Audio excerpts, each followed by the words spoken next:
las olas al hablar. ¿Quién contó la arena en el mar? Reyes, pueblos tiemblan a su voz. La creación le rinde adoración.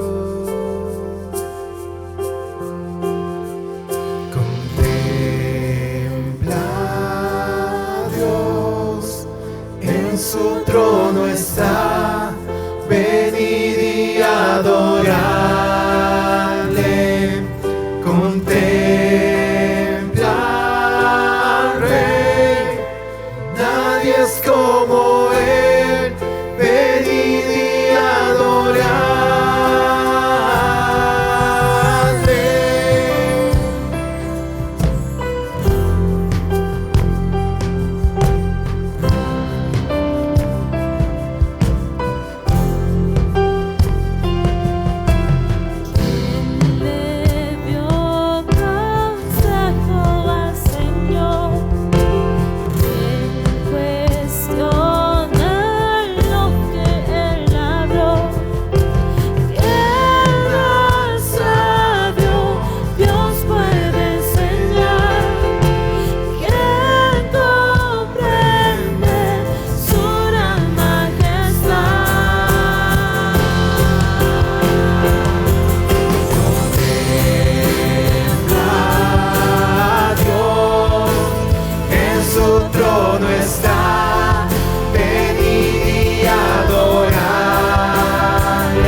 reinarás por siempre. Reinarás por siempre. Reinarás por siempre. Reinarás por siempre. Reinarás por siempre.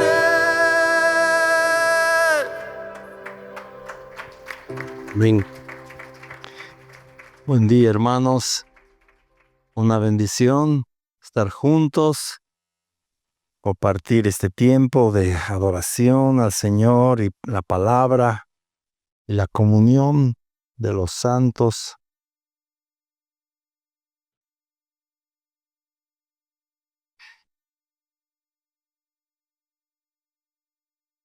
El título de la prédica de hoy es La mente de Cristo y está basado en 1 Corintios capítulo 2, de los versos 1 al 16. 1 Corintios 2, del 1 al 16.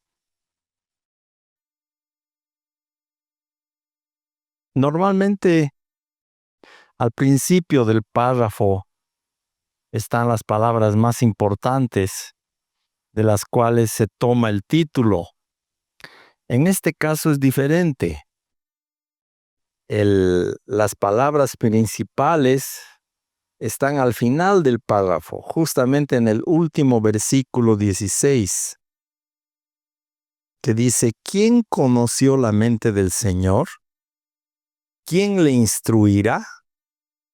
Dos preguntas. Y dice: mas nosotros tenemos la mente de Cristo.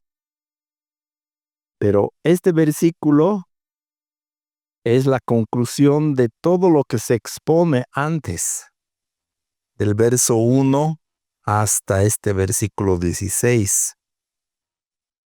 Y vamos a ir viendo con calma lo que el apóstol Pablo escribe sobre tener la mente de Cristo. ¿Qué es la mente de Cristo? La mente de Cristo es el pensamiento de Dios, básicamente. ¿Sobre qué? Sobre todo. Sobre esta vida, sobre nuestro andar con Dios, sobre nuestros pensamientos, sobre nuestra forma de ver a las personas, nuestra forma de ver las circunstancias que estamos viviendo, tanto personalmente como familia, como país. Nosotros tenemos nuestra propia mente, nuestros propios pensamientos, lo que nosotros consideramos generalmente como algo verdadero, como algo lo mejor. Siempre cada uno piensa que sus pensamientos son lo mejor, lo correcto. Pero cuando hemos venido a conocer a Cristo, Él nos ha dado sus pensamientos. ¿Cómo nos llegan los pensamientos de Dios a nuestro pensamiento? Por medio del Espíritu Santo. Y este párrafo de la Escritura nos está enseñando cómo andar en eso, especialmente cómo pensar. Esa es la mente de Cristo. El verso 1 dice: así que, hermanos, cuando fui a vosotros para anunciaros el testimonio de Dios, no fui con excelencia de palabras o de sabiduría, pues me propuse no saber entre vosotros cosa alguna, sino a Jesucristo y a este crucificado. Y estuve entre vosotros con debilidad y mucho temor y temblor.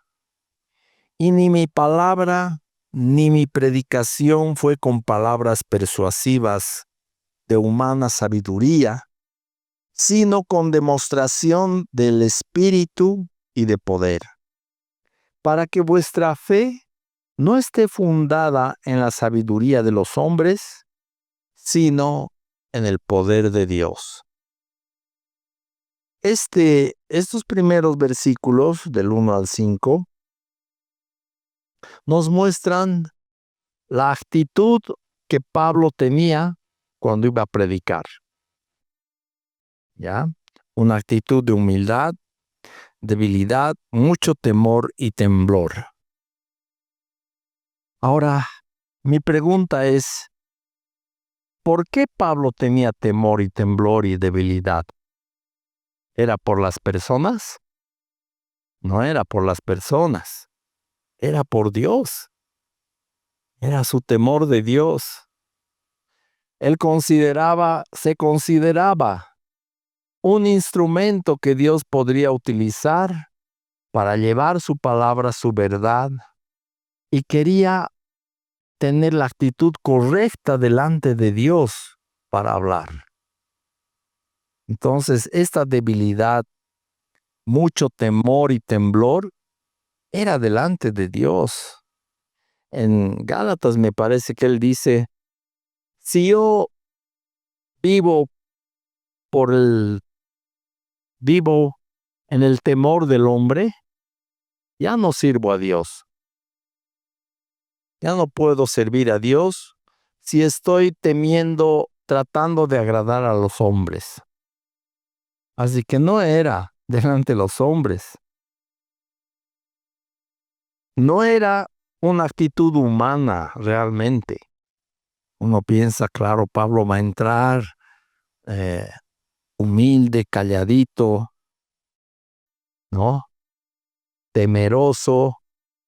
No era una actitud humana.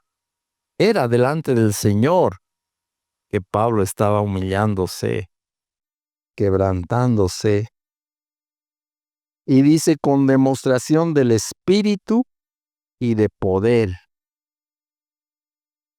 ¿Cómo es que logramos que el Espíritu hable a las personas, usándonos a nosotros? ¿Cómo se logra eso? Con la mente de Cristo, con los pensamientos de Dios, con la dirección de Dios. Cuando el que va a compartir una palabra está sensible al Espíritu Santo, el Espíritu puede hablar a las personas. Y habla así, como dice, demostración del Espíritu y de poder. Cuando vemos estas palabras, a veces viene a nuestra mente Pentecostés, digamos. ¿No? El poder de Dios repartido en lenguas de fuego y la gente hablando en diferentes idiomas. Pero eso no pasa, no ve, cada día. No es el común denominador. ¿Qué es lo que pasa cada día cuando se presenta la palabra? Porque todos ustedes, hermanos, no serán predicadores de púlpito, pero sí son los que exponen la palabra de Dios donde sea que vayan y cuando sea que Dios les quiera usar. No necesitan ser predicadores de púlpito, pero sí necesitan ser sensibles al Espíritu para que cuando ustedes abran la boca, el Espíritu Santo llene su boca de su palabra y la palabra llegue a las personas con demostración del Espíritu y de poder. Eso es lo que Dios quiere. Porque palabras humanas, todos podemos hablar, ¿no ve? Que está lloviendo, que cómo está el clima, que el partido, que el gobierno, que el pan ha subido, que sigue habiendo colas, lo que ustedes quieran. Podemos hablar. Pero eso no va a edificar. Eso no va a traer demostración de espíritu y de poder.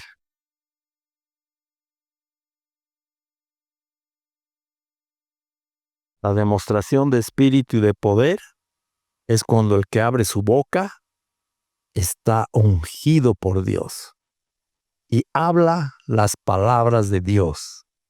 Y en su cabeza están los pensamientos de Dios. Por lo tanto, tiene la mente de Cristo.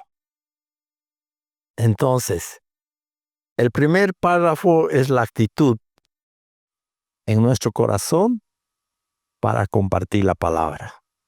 ¿Con qué actitud vamos a abrir la boca? ¿No? La otra actitud, la contraria, es pensar que nosotros tenemos la capacidad y que nuestra sabiduría es suficiente para hablar a las personas y darles consejos humanos, de humana sabiduría, como dice más adelante el pasaje. No, aquí está. El verso 4. Ni mi palabra, ni mi predicación fue con palabras persuasivas de humana sabiduría. Esa es la alternativa.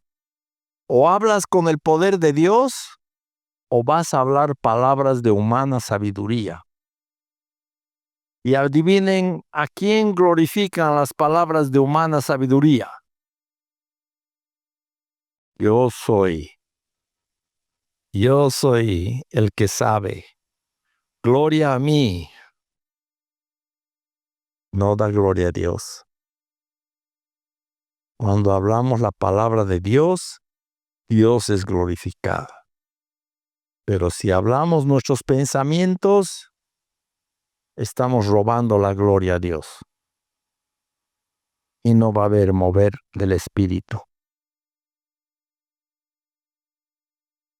Para que nuestra fe no esté fundada en la sabiduría de los hombres, sino en el poder de Dios. Eso imparte fe. Cuando hablas en el poder de Dios y la persona recibe una palabra del Espíritu Santo, eso imparte fe. Alienta la fe de esa persona para mirar a Dios. En el verso 6 dice, sin embargo, hablamos sabiduría entre los que han alcanzado madurez, y sabiduría no de este siglo, ni de los príncipes de este siglo que perecen, mas hablamos sabiduría de Dios en misterio, la sabiduría oculta, la cual Dios predestinó antes de los siglos para nuestra gloria, la que ninguno de los príncipes de este siglo conoció, porque si la hubieran conocido, nunca habrían crucificado al Señor de gloria. Antes bien, como está escrito, cosas que ojo no vio, ni oído oyó, ni han subido en corazón de hombre, son las que Dios ha preparado para los que le aman. Pero Dios nos las reveló a nosotros por el Espíritu, porque el Espíritu todo lo escudriña, aún lo profundo de Dios.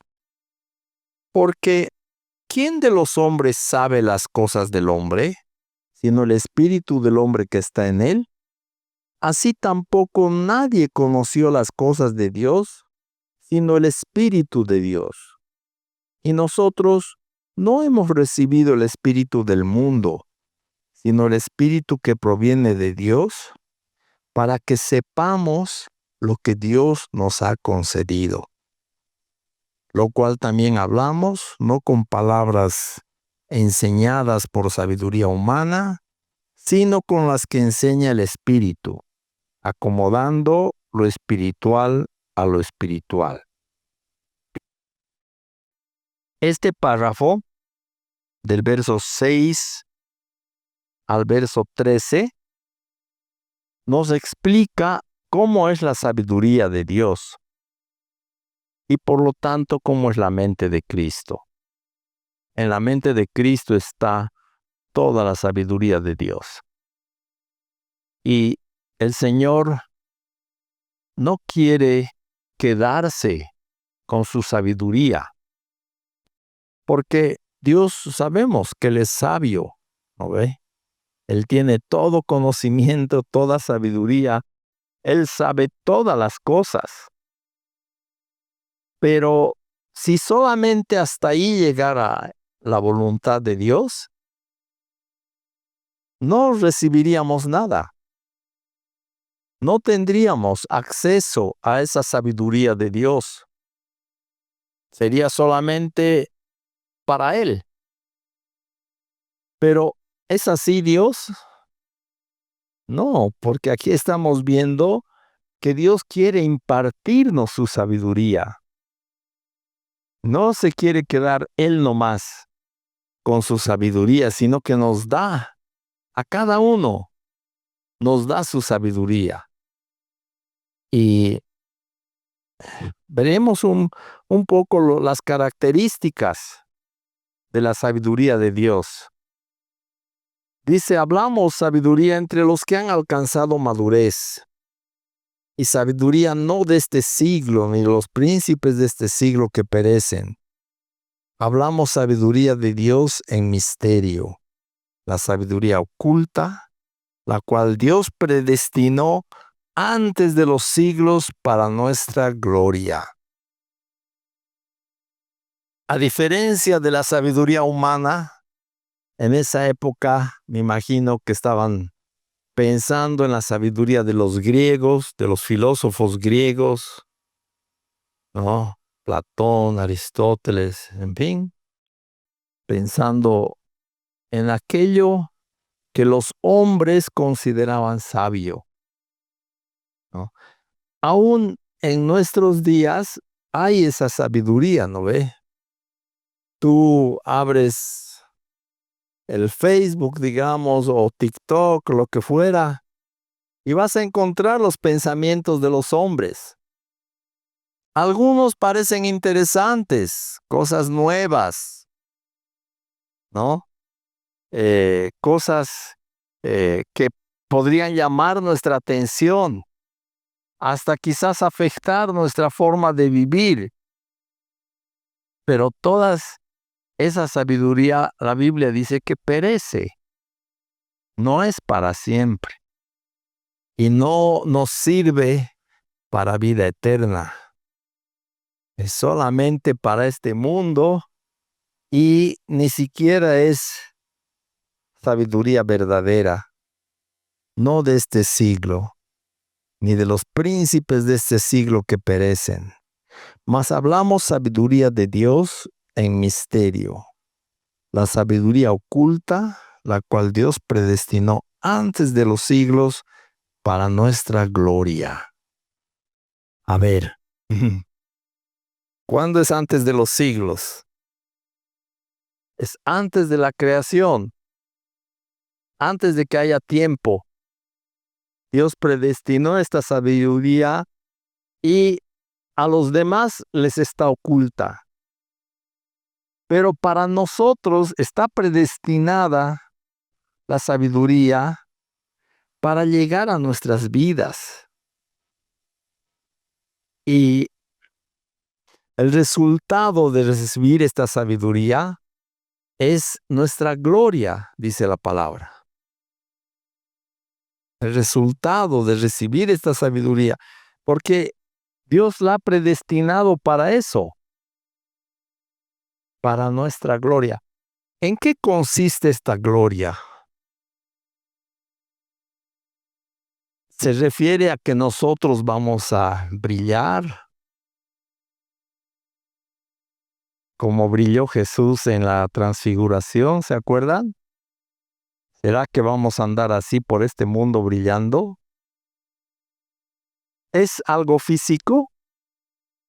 No, esto es algo espiritual. Esta gloria es el gozarnos en conocer de Dios.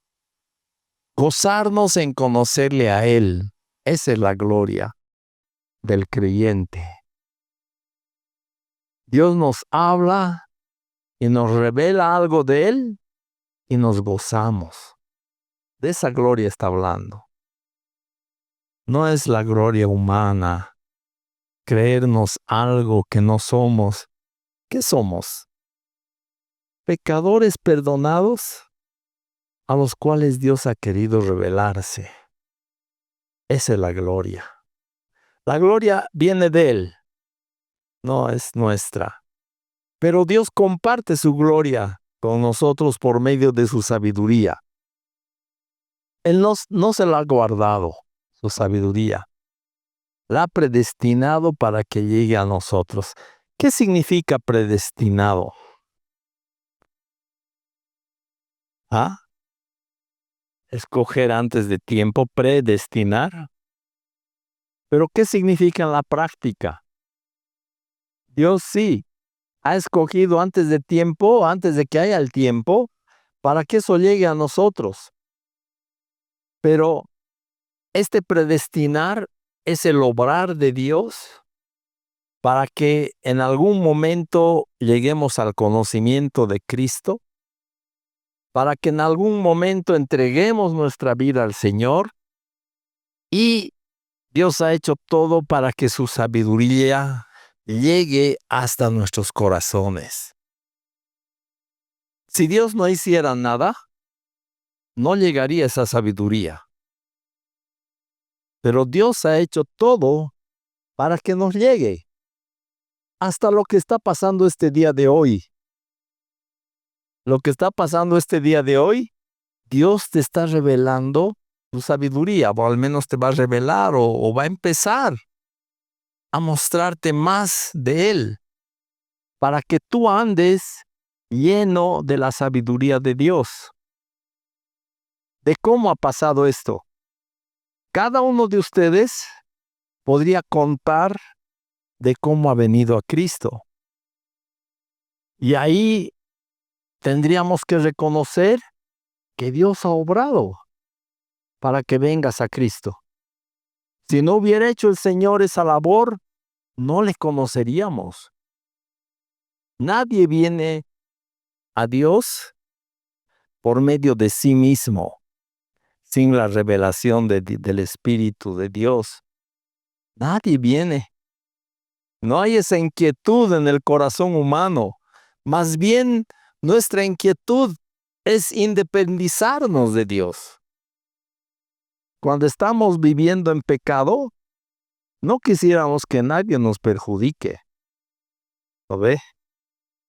El que peca quiere pecar libremente, sin que nadie le perturbe, sin que venga palabra de Dios y le traiga convicción de pecado. ¿A quién le gusta que Dios le muestre su pecado y le diga lo que estás haciendo es contra Dios? Arrepiéntete. ¿A quién le gusta eso? ¿Hay algún humano que diga, sí, tienes razón, qué bien, voy a dejar mi pecado,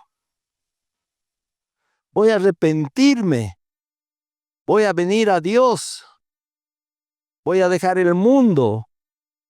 Esas no son iniciativas humanas. Es la obra de Dios en nuestra vida. El Espíritu Santo pone convicción de pecado en el hombre, en contra del corazón humano, en contra del deseo humano. El Espíritu Santo trae convicción de pecado. Podemos ver ejemplos en la palabra. ¿Ustedes recuerdan la vida de David? David fue ungido por Dios cuando mandó al profeta a ungirle, y el profeta quería ungir al hermano mayor, el más guapo, el más grande, y Dios fue cambiándole y diciendo, no es este, no es este, no es este. Pasaron los 7 hermanos de David y Dios y el profeta le dice a su papá Isaí, no hay más, son todos. y salir. Sí, tengo un hito más que está cuidando las ovejas. Ya, pues tráelo. Y viene David, un muchachito, parece que era crespito, ¿no? Medio rubio, no sé eso. Simpático, dice la palabra, ¿no? Pero un muchachito por quien nadie daría más de un centavo. ¿No ve? De ninguna manera para rey. ¿No ve? Porque Saúl, el primer rey de Israel, dice que toda la gente le llegaba a los hombros. Él sobresalía por una cabeza delante de todos. Era un rey impresionante, hablando humanamente. Pero David era jovencito, flaquito, no tenía la pinta de un rey. Pero Dios lo ungió, derramó sobre él el aceite de la unción y empezó a crecer espiritualmente David. De modo que cuando llegó esa batalla contra los filisteos, y su papá lo mandó a David para llevar algunos alimentos para sus hermanos y ver si todos estaban bien. Habían varios que estaban en el ejército de los hermanos de David, ¿no? Y David va, y justo ese rato que David está buscando a sus hermanos, sale Goliat y empieza a hablar barbaridades contra Dios y contra el ejército israelita. Dice, a ver, ¿quién de ustedes se va a enfrentar conmigo? Son todos unos cobardones. Estoy parafraseando, ¿no? Nadie sale a enfrentarse conmigo. Y si me vence, nosotros vamos a ser sus siervos. Y si yo lo venzo, ustedes van a ser nuestros siervos. Y cada día dice que hacía esto este hombre gigante. Y David, el mozalbete, mira y dice, ¿quién es este para hablar contra Dios y sus ejércitos? ¿Quién es?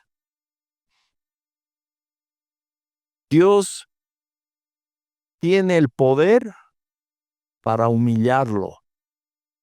Y lo puede hacer a través de cualquiera de nosotros. Pero nadie tenía el coraje, nadie se atrevía. Pero ahí vemos una cosa importante. David ejerce fe en base a su relación con Dios. En otras ocasiones, cuando estaba cuidando las ovejas, Dios le había permitido rescatar las ovejas de cualquier animal que las ataque. Un león, un oso.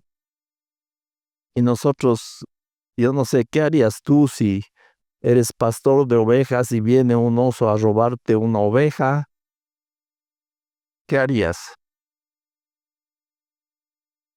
¿Ah? ¿Y ahora quién podrá ayudarme? ¿No ve? Fuera, fuera. Y si se da la vuelta y se viene contra vos, ¿qué harías? Porque en lo que relata David, esos animales se volvieron contra él. Y David no corrió. Fue a enfrentarlos en el poder de Dios y los liquidó. Nadie lo venció, ningún animal lo venció porque sobre él estaba el Espíritu de Dios. ¿No? Entonces, habiendo tenido esas victorias por el Espíritu de Dios, David no tenía temor de enfrentarse a Goliat. Y le dice,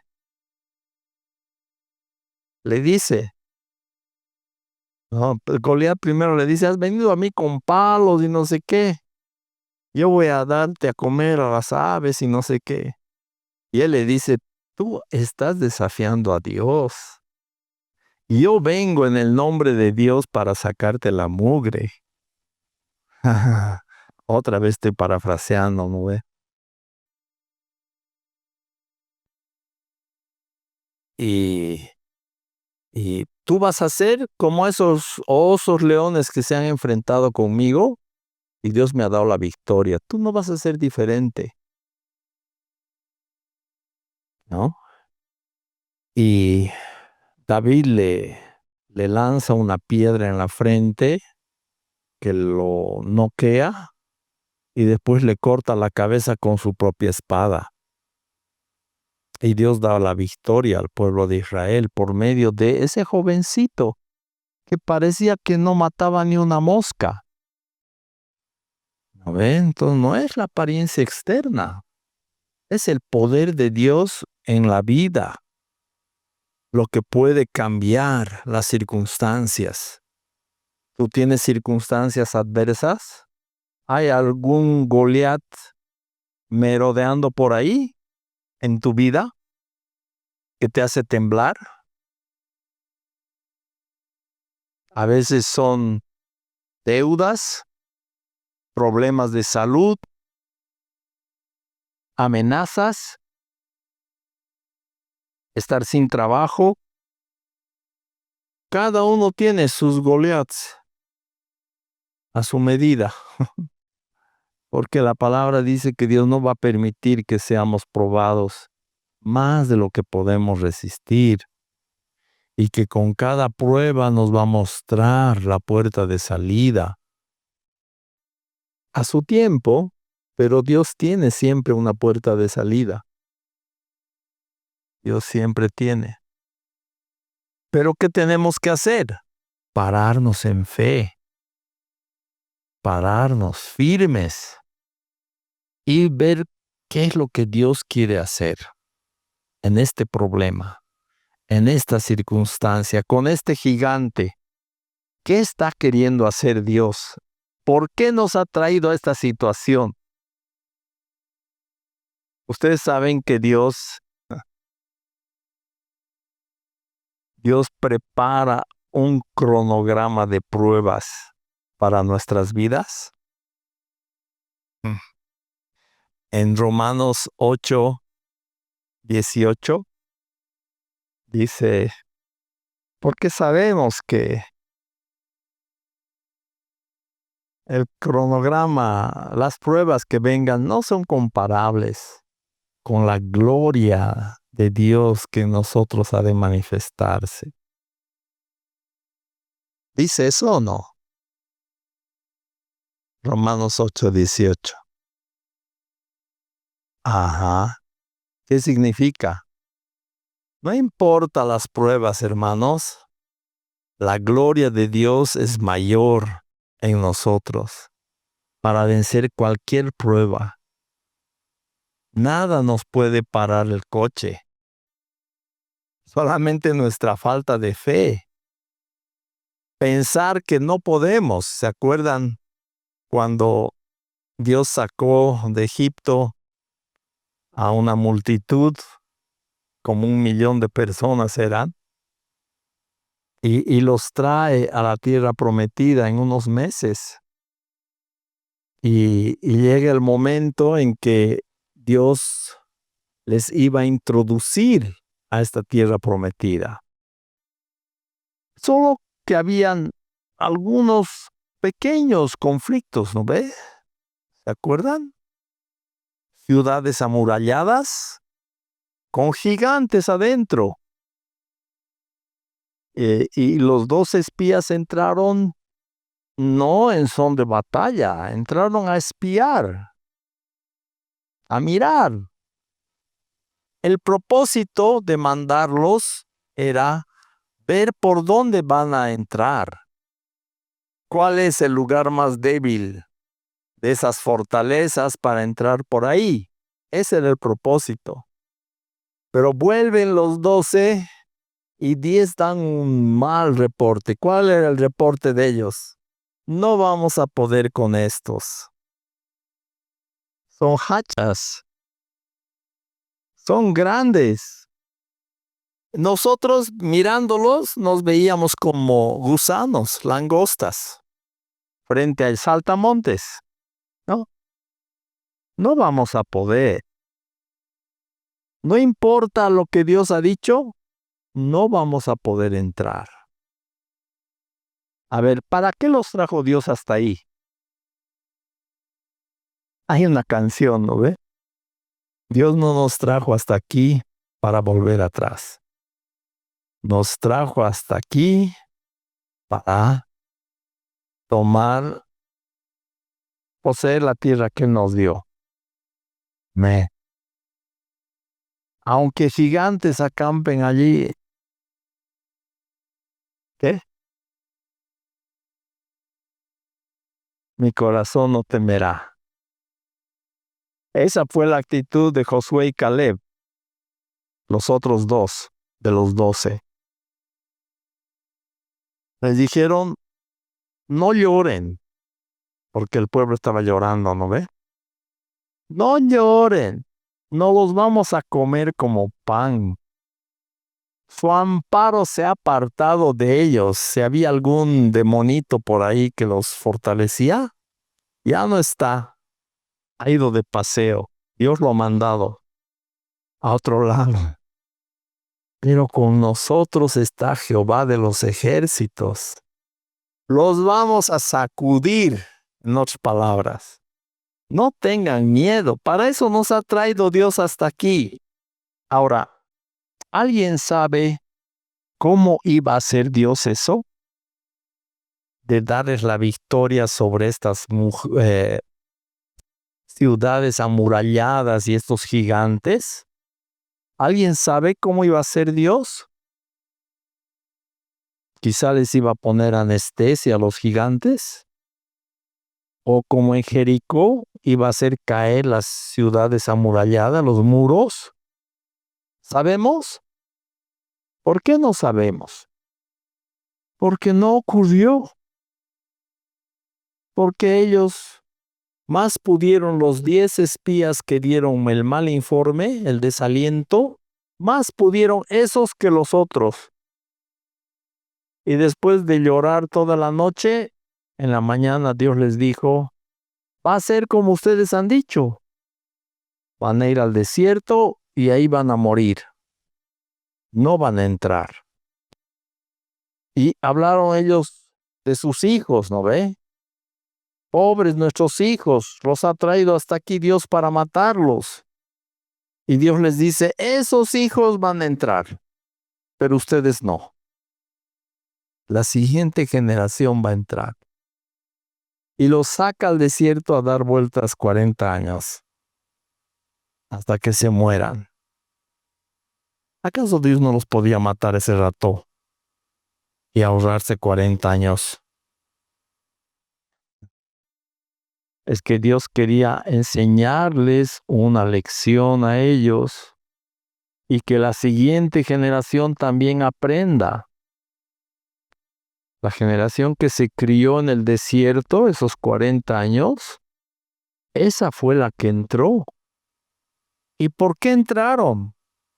Aprendieron a confiar en Dios, apoyarse en Dios. Ellos entraron. Hermanos, toda nuestra vida es cuestión de apoyarnos en Dios o no. Toda nuestra victoria es cuestión de creerle a Dios o no.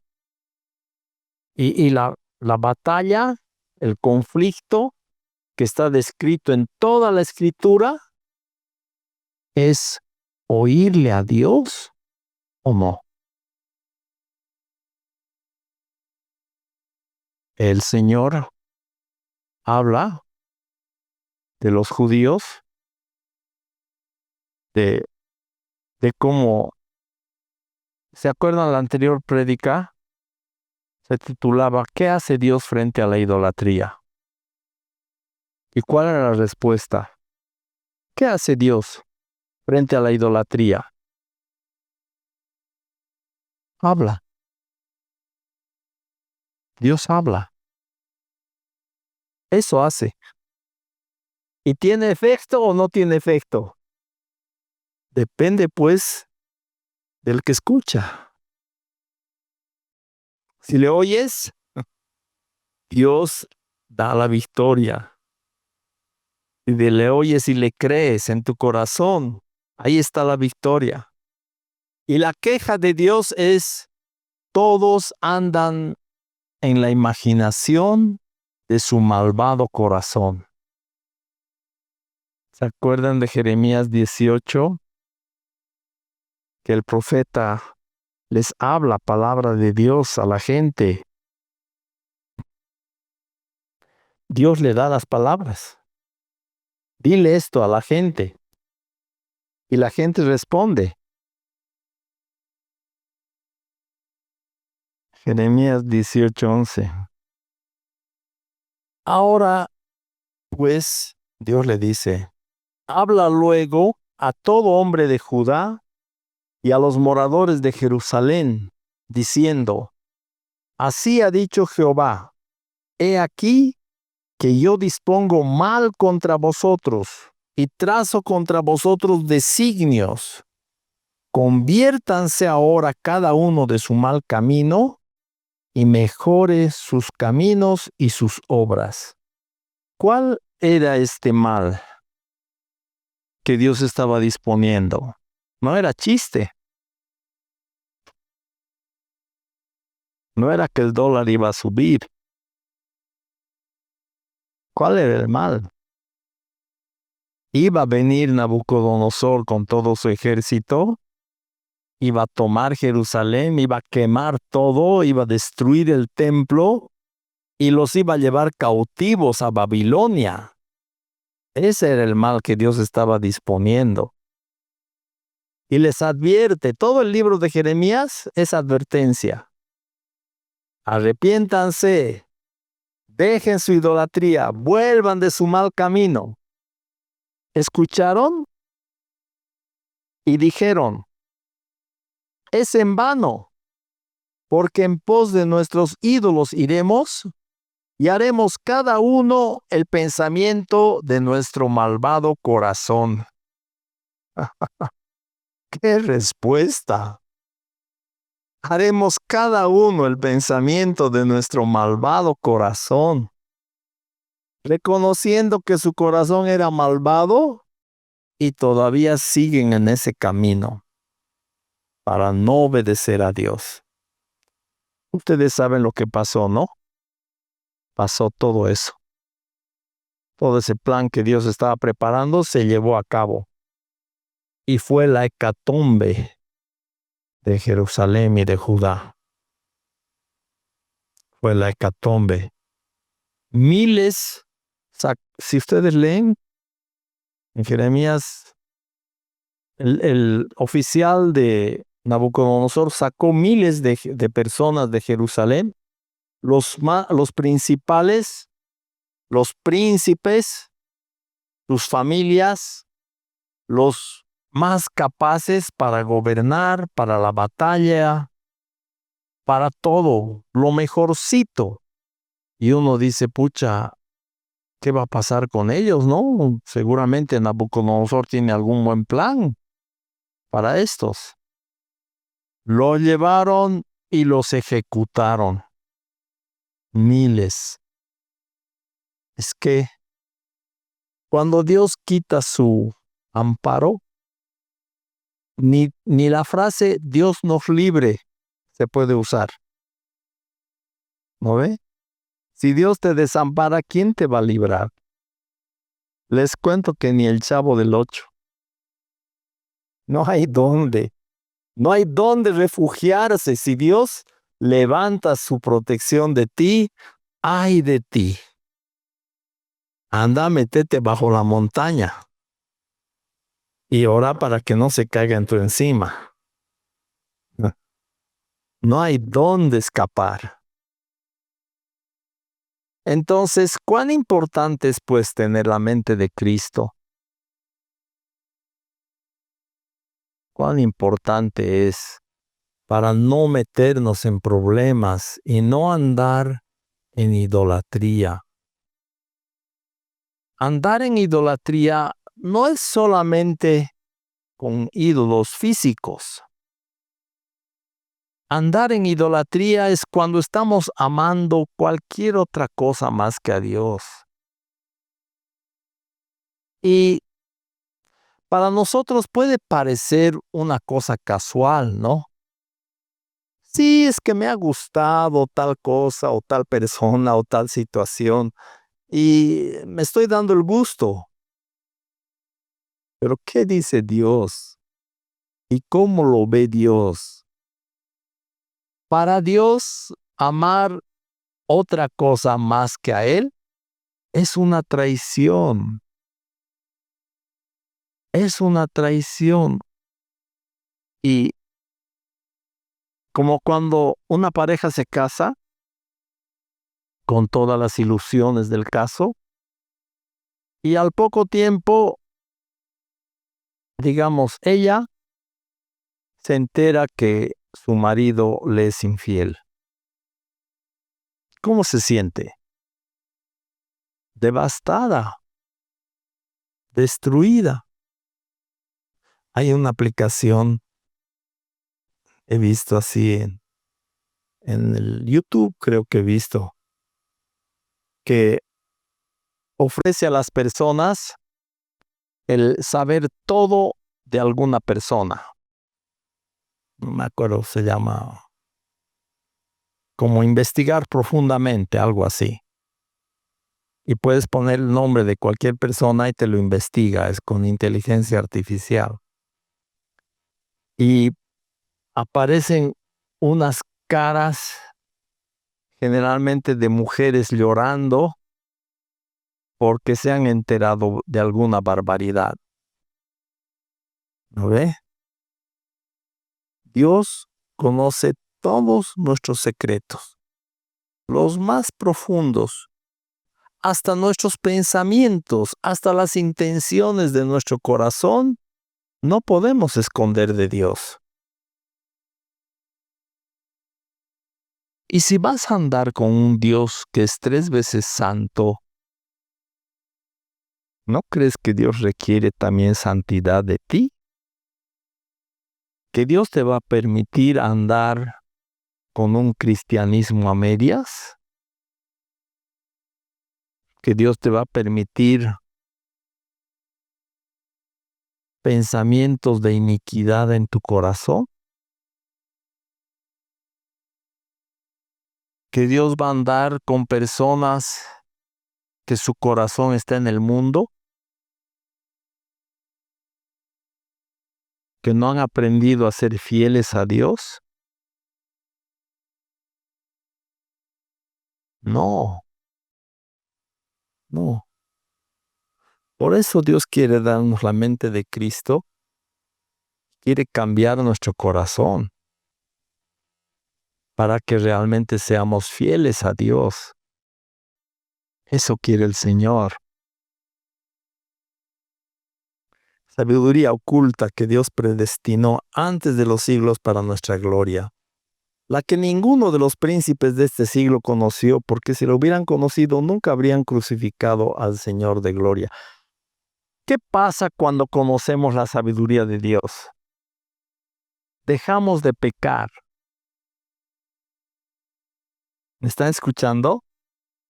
Dejamos de pecar, porque crucificar al Señor de gloria era simplemente pecado para los judíos. Porque sabemos que el propósito de Dios era que su Hijo vaya a la cruz, ¿no ve? ¿Se han enterado de eso? Era el propósito de Dios, no fue un accidente. A Jesús nadie lo llevó a la cruz en contra de su voluntad. No fue como todas las ejecuciones de este mundo son, ¿no ves?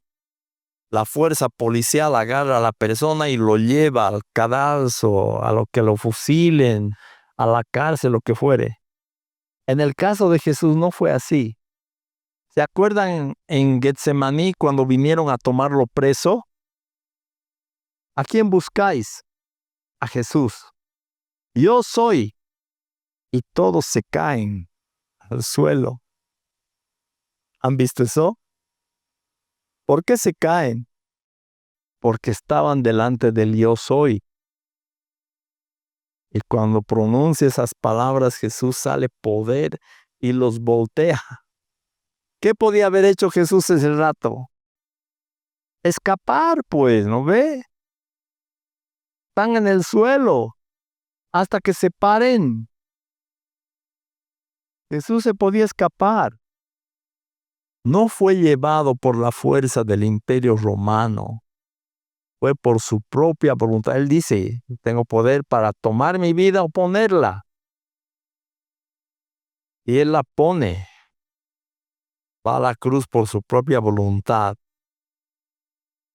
Pero Dios no deja de juzgar el pecado de los romanos.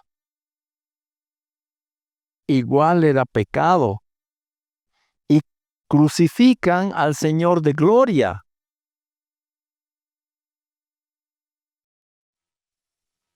Aunque era el plan de Dios, Dios no justifica el pecado que cometieron. Tanto el pueblo judío, especialmente los líderes judíos, que gritaron, crucifícale. Ese pecado está delante de Dios. El pecado de Poncio Pilato también está. De Judas está. Si hubieran conocido la sabiduría de Dios, nunca habrían pecado de esa manera. La sabiduría de Dios nos impide pecar, errar, fallar el blanco, desagradar a Dios, ir en contra de su corazón. Para eso es la sabiduría. Antes bien, como está escrito, cosas que ojo no vio, ni oído oyó, ni han subido en el corazón de hombres son las que Dios ha preparado para los que le aman. Yo pensé que esta parte hablaba del cielo. ¿Cómo iba a ser cuando lleguemos allá? ¿No ve? Cosas bonitas que Dios ha preparado para los que le aman. Pero no es así. A ver, miremos el texto. Dios nos las reveló a nosotros por el Espíritu y está en término pasado. Ya te ha revelado Dios estas cosas que Dios ha preparado para los que le aman. ¿Y de qué cosas estamos hablando? Que ojo no vio, ni oído oyó, ni han subido al corazón del hombre. Son las que Dios ha preparado. ¿Qué cosas son? ¿Son cosas materiales? ¿Un autito, una casita? ¿Ustedes piensan?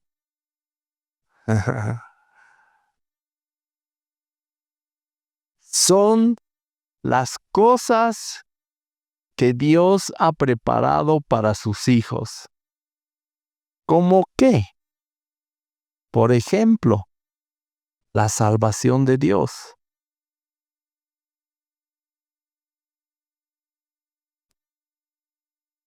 ¿Tú conoces la salvación de Dios?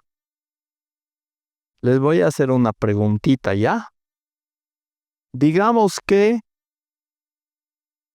en los últimos 10 minutos de tu vida, porque todos vamos a partir de este mundo, ¿no ve?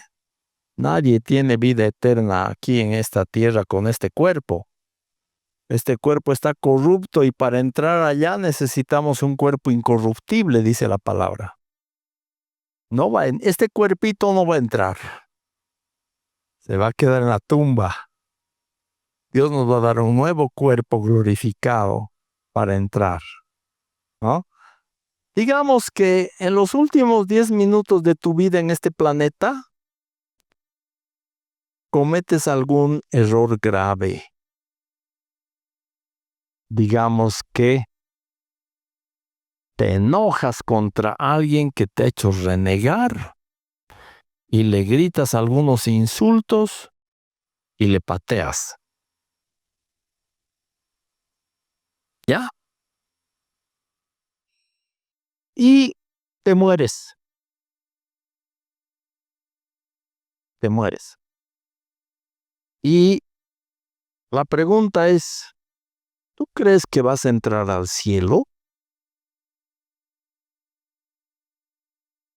Sí. o no? O lo pondremos un poquito más grave. ¿Ya? Dios no quiera que esto pase, pero el pastor comete adulterio y en plena relación sexual le da un paro cardíaco. Era un pastor que estaba medio decrépito, pero no lo suficiente como para no pecar. Y se muere en pleno acto. Han pasado cosas así, ¿sabían? No les voy a dar nombre y apellido, pero han pasado. No era pastor, pero se muere. ¿Ustedes creen que va a entrar al cielo o no? ¿No? Entonces, ¿de qué depende la entrada al cielo? ¿Ah? Arrepentimiento. Bueno, eso solo Dios sabe si en el último segundo se habrá arrepentido o no. No sabemos. Solamente sabemos que el diagnóstico es paro cardíaco, respiratorio, lo que fuere, y estaba en pleno pecado. ¿Quiénes dicen que no entra?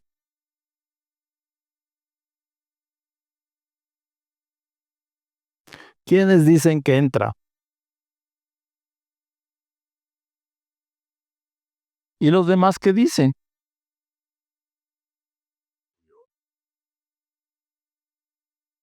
Es que la palabra nos da pautas. La palabra nos da pautas. Si la salvación depende de nuestras obras, no entra. Si la salvación depende de Cristo, de lo que Él ha hecho en la cruz, y esa persona ha creído en Jesucristo y ha recibido el perdón de sus pecados por medio de la fe en Jesús, esa persona tiene a Cristo. Y la Biblia dice que el que tiene a Cristo tiene vida eterna. Y el que no tiene a Cristo no tiene. Así nomás. No dice, es que si en el último minuto no peca, va a entrar. Y si en el último minuto ha pecado, no va a entrar. Ahora, esto no es para que pequemos, ¿no ve? Para que digamos, yo voy a pecar hasta el último segundo y después Dios me va a perdonar. No es para eso. Más bien debería traer temor de Dios a nuestro corazón, ¿no ve? Y decir, pucha, yo quiero vivir pues una vida que le agrade al Señor, que le complazca su corazón. No quiero vivir para mí. Si Él me ha dado salvación, es para vivir así, una vida entregada al Señor. ¿No ve? O yo nomás pienso así. Todo creyente debería pensar así. Vivimos para agradarle. Ya no a mí, ya no a mi carne.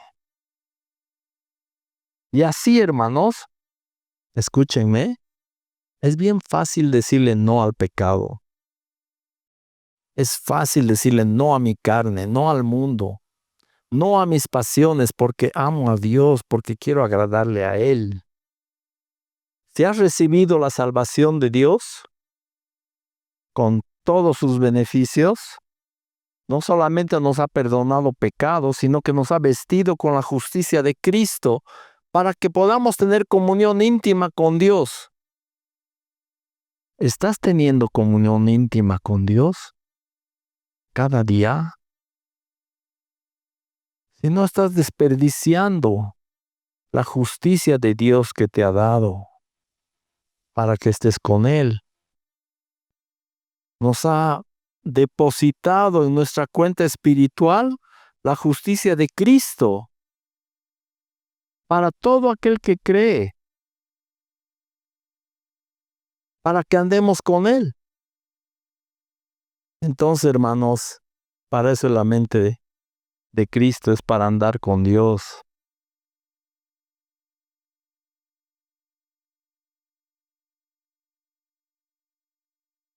Es para que nos revele Dios lo profundo de Él, Dice, nadie conoce eso sino el Espíritu Santo. Y Dios quiere revelarte lo profundo de Él para que andes con Él. Y yo no puedo hacer una lista de esto. Eso es para que cada uno descubra, andando con Dios, lo profundo de Dios. Esas son las cosas que Dios ha preparado para los que le aman. Las verdades del Evangelio. La realidad del amor de Dios. Cuando una persona muere así, ¿sigue amándole Dios o ya no le ama?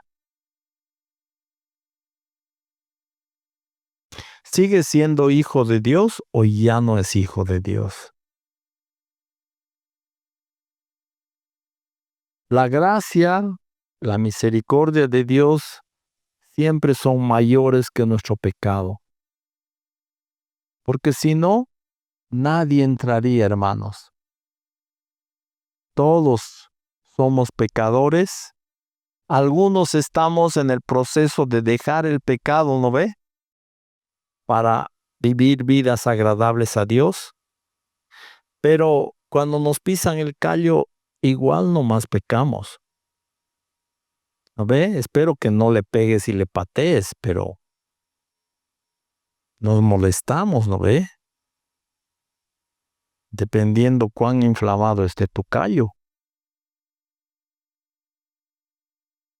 y cuán pesada sea la persona. ¿No ve? Entonces nadie puede decir, yo soy inmaculado. Nunca peco. Y si sigues pecando, ¿cómo crees que tienes entrada?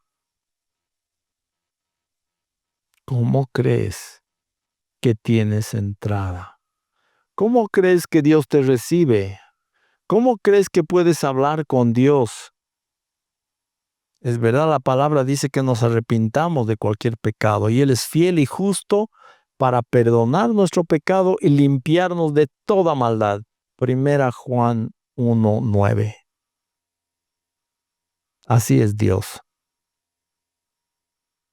Al que se arrepiente, al que se humilla, Dios le da gracia. Al soberbio que piensa que tiene todo poder, Dios le resiste. La gracia al humilde resiste al soberbio. Es la mente de Cristo. Dios quiere que sepamos lo que Dios nos ha concedido. Al final del verso 12. Lo cual también hablamos no con palabras enseñadas por sabiduría humana, sino con las que enseña el Espíritu, acomodando lo espiritual a lo espiritual. ¿Dónde ocurre esta acomodación? De acomodar lo espiritual a lo espiritual. Para empezar, no ocurre en la vida de las personas que no conocen a Dios, que no conocen a Cristo. Porque ahí no entra lo espiritual. ¿Dónde se acomoda lo espiritual a lo espiritual? En las vidas de los espirituales. ¿Y qué hay que acomodar? Lo espiritual de Dios a nuestro espíritu. Lo que Dios quiere hablarte y revelarte, que tú aprendas a acomodarlo en tu vida espiritual.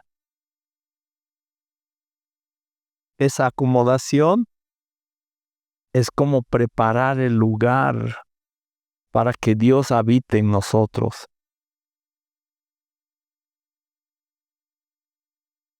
Cuando compras una casa y digamos nomás, que la vas a regalar a alguien. ¿Has regalado una casa alguna vez? ¿No ve? Ni nosotros tenemos a veces. Pero digamos, le vas a regalar a tu hijo o tu hija la casa que has comprado, ¿acaso no te gustaría que esté limpiecita, bien pintadita, pintuda? ¿No ves? ¿O le darías la casa puro polvo, sucia? No, no ve. ¿Te pasarías el trabajo de limpiar? Sí. Dios está viniendo a habitar en nosotros. ¿Cómo le vamos a recibir? ¿Una casa sucia, desordenada, llena de escombros así? En Isaías 66, el Señor dice que Él ha creado los cielos y la tierra, y así han sido todas las cosas. Voy a parafrasear un poquito nomás. Y así todas estas cosas fueron, dice Jehová. Y hace primero la pregunta: ¿dónde está la casa de mi habitación? ¿Dónde está mi morada? El lugar en que voy a ir a habitar y estaré cómodo, porque pareces una casa, ¿no ve? Para estar cómodo. Y él responde la pregunta. Dice, pero miraré a aquel que es pobre y humilde de espíritu y que tiembla mi palabra. Antes de que Dios more en nosotros, su palabra tiene que hallar morada en nuestro corazón. Es de la mente de Cristo. Que su palabra haya morada en nosotros.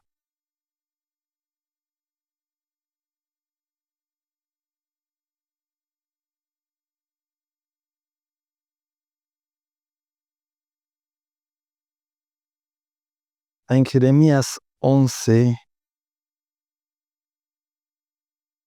7 al 8.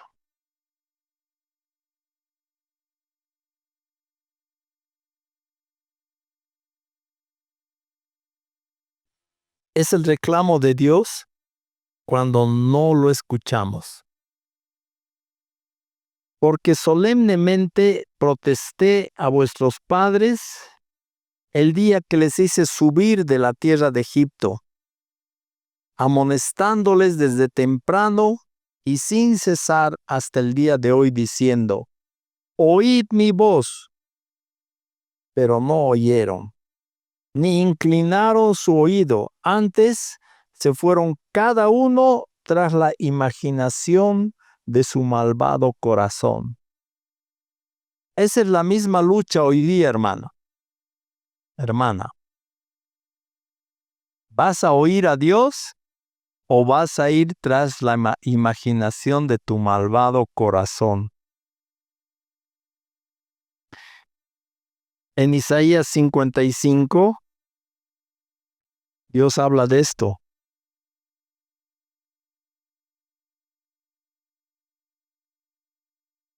¿Por qué gastáis, verso 2, por qué gastáis el dinero en lo que no es pan y vuestro trabajo en lo que no sacia? Oídme atentamente y comed del bien, y se deleitará vuestra alma con grosura. Inclinad vuestro oído y venid a mí. Oíd y vivirá vuestra alma. Y haré con vosotros pacto eterno, las misericordias firmes a David.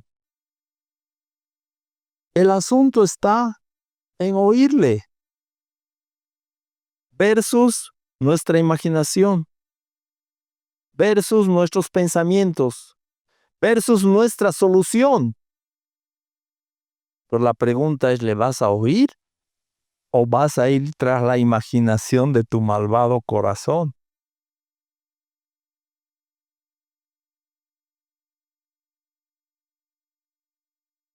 Pero el hombre natural no percibe las cosas que son de Dios, del Espíritu de Dios, porque para él son locura y no las puede entender porque se han de discernir espiritualmente. Por eso se necesita acomodar lo espiritual a lo espiritual. Es para discernir espiritualmente. En cambio, el espiritual juzga todas las cosas, pero él no es juzgado de nadie. Porque ¿quién conoció la mente del Señor?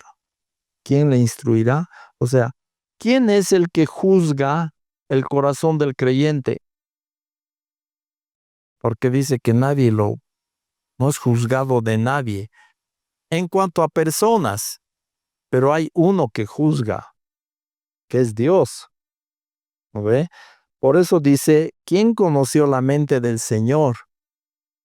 Porque Dios nomás puede juzgar nuestros corazones. Él es el que nos juzga. ¿Quién le instruirá? Si tuviéramos la mente del Señor, podríamos juzgar y entender qué está pasando en el corazón de alguien. Pero si no, no podemos juzgar nada nosotros. Solo Dios juzga. Nosotros tenemos la mente de Cristo. Pablo resume diciendo la sabiduría de Cristo está en nosotros. Y si vemos cómo obró el Señor Jesús cuando estuvo en este planeta,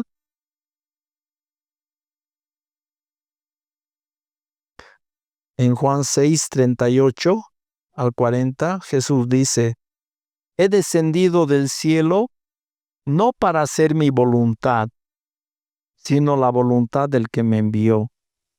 Y esta es la voluntad del Padre que me envió, que de todo lo que me diere no pierda yo nada, sino que lo resucite en el día postrero.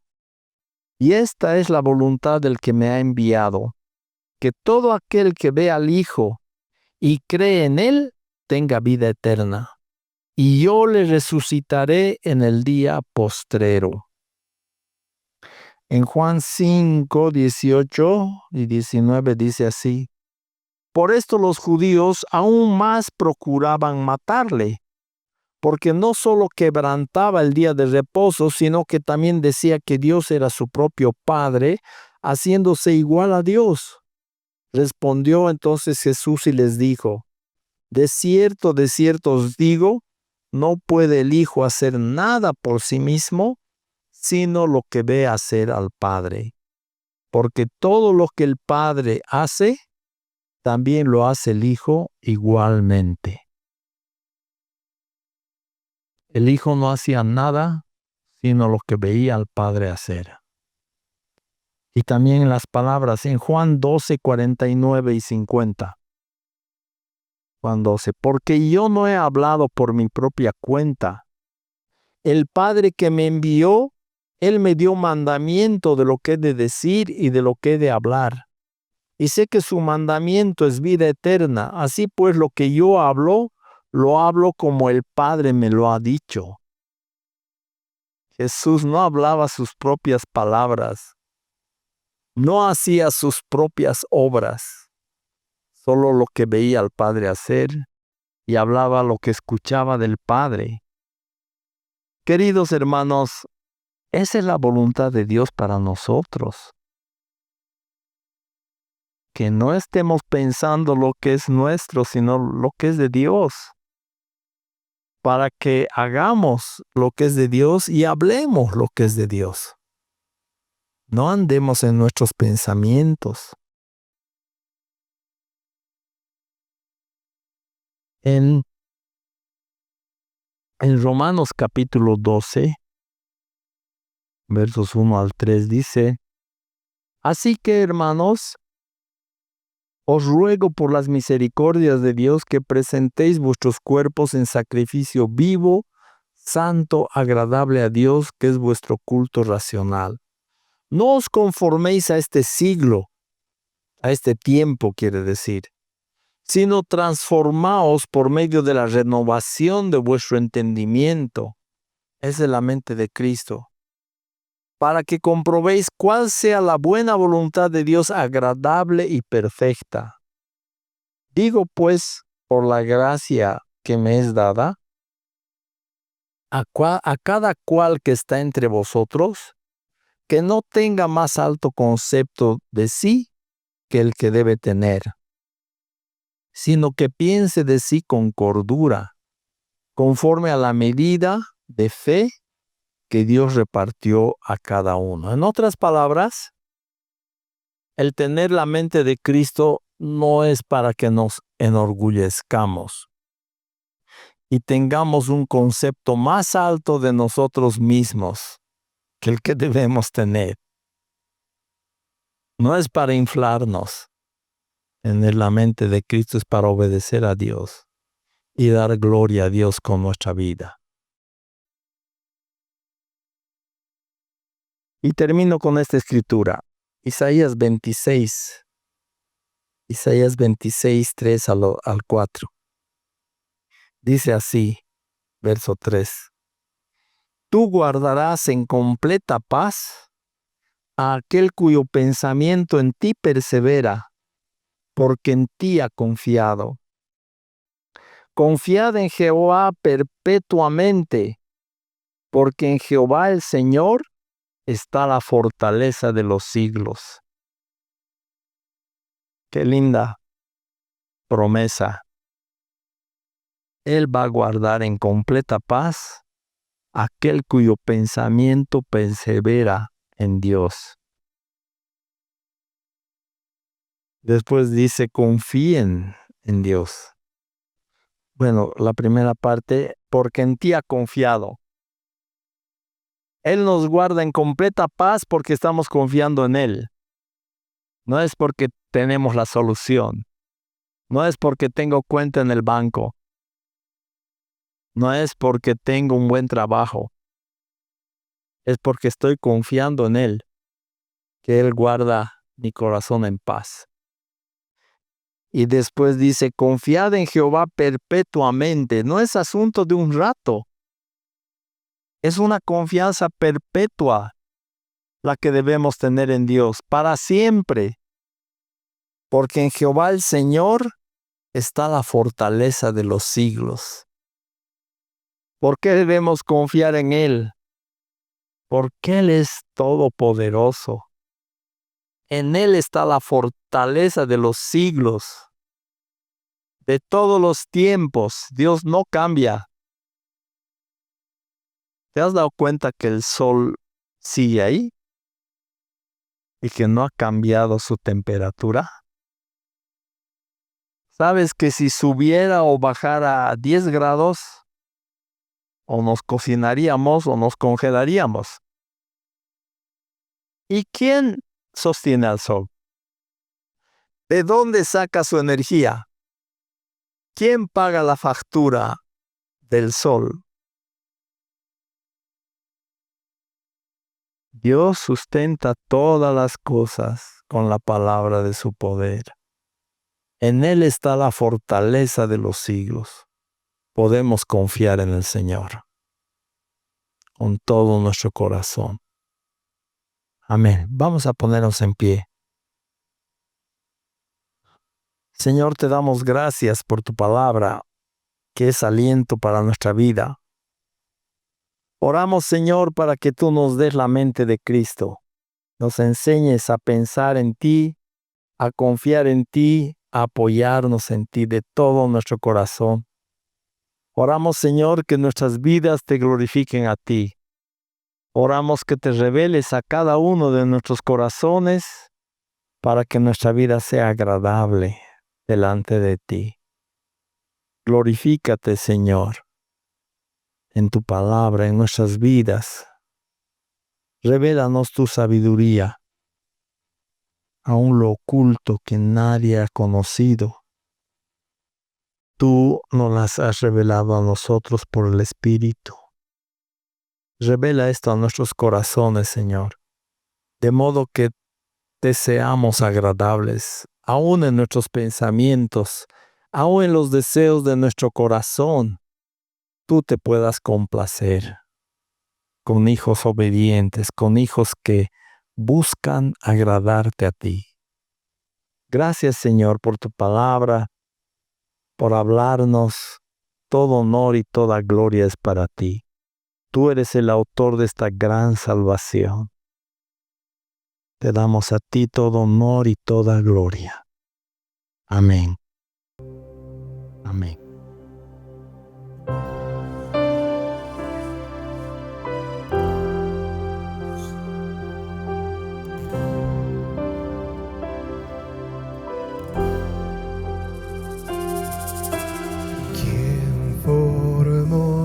las olas al hablar. ¿Quién contó la arena en el mar? Reyes, pueblos tiemblan a su voz. La creación le rinde adoración.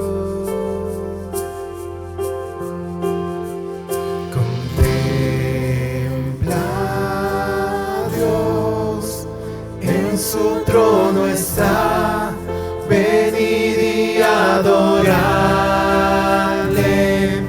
Contempla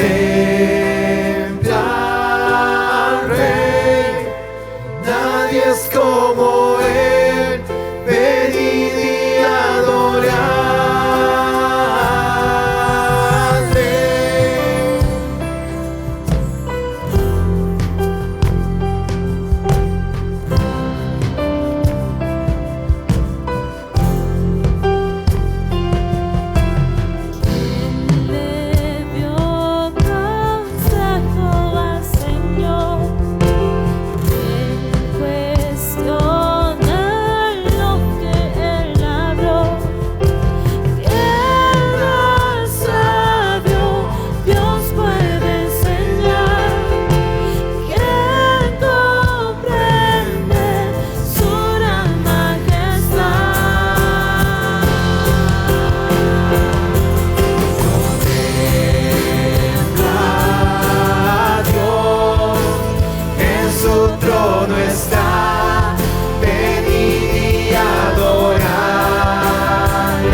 En dolor, quien llevó el mal del pecado.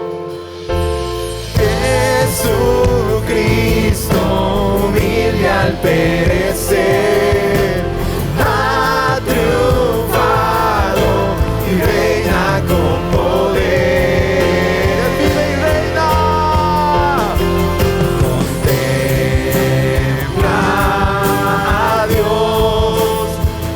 Su trono está, venid y adorarle.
Esperamos que el mensaje de hoy haya sido de bendición para tu vida. Si necesitas consejería o apoyo en oración, por favor no dudes en contactarte. Escríbenos a los siguientes números de WhatsApp. En la Ciudad del Alto, al número 719-05-791. 719-05-791. En la zona central, al número 732-11-354. 732-11-354. En la zona sur, al número 75 25 70 56. 75 25 70 56. Que Dios te bendiga.